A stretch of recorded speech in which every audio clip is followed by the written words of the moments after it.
So let's say Toronto, for example, okay? In Ontario, physicians are probably the second lowest paid physicians in Canada in Ontario, and the cost Okay. of living is the highest. Yep. So if you have the least amount of money coming into your business, or one of the smallest amounts of money coming into your business, and the cost of living is highest, having somebody on your roster for 22 bucks an hour is not viable because they're driving 2 hours to get to your office and you can barely afford to pay them. Now that looks a lot different when you're in, let's say you're in BC and you're in rural BC and you're one of the highest paid physicians in the country and the cost of living is, I mean, it's changing in BC right now, but it's a lot easier to live in Merritt, BC than it is to live in Toronto, Ontario, you know?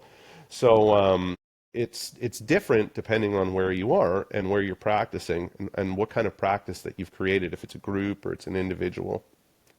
I'm guessing that's where the premise for the virtual fractional MOA came from. Yeah, it was a lot of calling around, actually trying to. So in selling our billing service, primarily we were a medical billing service. Sorry, Jordan. And then COVID hit, and I would be trying to sell a billing service still, and I would be communicating with clinic managers that would be answering the phones, and they say, Kyle, I can't answer or I can't talk about billing. I'm answering the phones right now. And there's a million other things that I'm doing.